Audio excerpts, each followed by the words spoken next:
Il ministro dell'Interno Matteo Piantedosi e la commissaria europea agli affari interni Vila Johansson sono arrivati oggi a Lampedusa, con loro anche il commissario straordinario per l'emergenza all'immigrazione clandestina, il prefetto Valerio Valenti.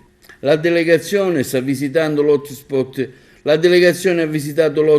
incontrato in Brecola, dove il capo del Viminale e la commissaria europea agli affari interni vogliono rendersi conto personalmente sulla situazione nella struttura di primissima accoglienza che al momento ospita oltre 500 persone. Da qualche giorno di stop dettato dal maltempo e dal mare mosso sono intanto ripresi gli sbarchi. Nelle ultime ore si sono susseguiti diversi approdi, una cinquantina di migranti ieri sera, tra cui donne e un bambino, e 41 nella notte, una sessantina questa mattina intorno alle 9, in buone parti partite dalle coste tunisine.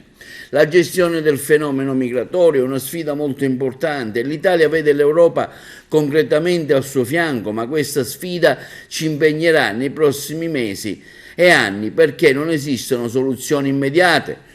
Così ha detto il ministro dell'Interno Matteo Piantedosi in conferenza stampa a Lampedusa. Stiamo costruendo qualcosa per consentire una gestione più ordinata del fenomeno di contrasto all'ignobile traffico di esseri umani, ha continuato Piantedosi.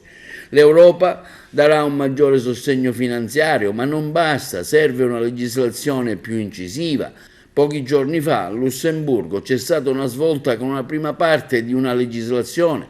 Abbiamo raggiunto un supporto stabile, con qualche eccezione. Nessuno Stato europeo deve essere lasciato solo. Se uniti siamo molto forti. Il nostro accordo, ha affermato Piantedosi, è un passo avanti, una legislazione solida che ci dà una base solida per dare una risposta comune.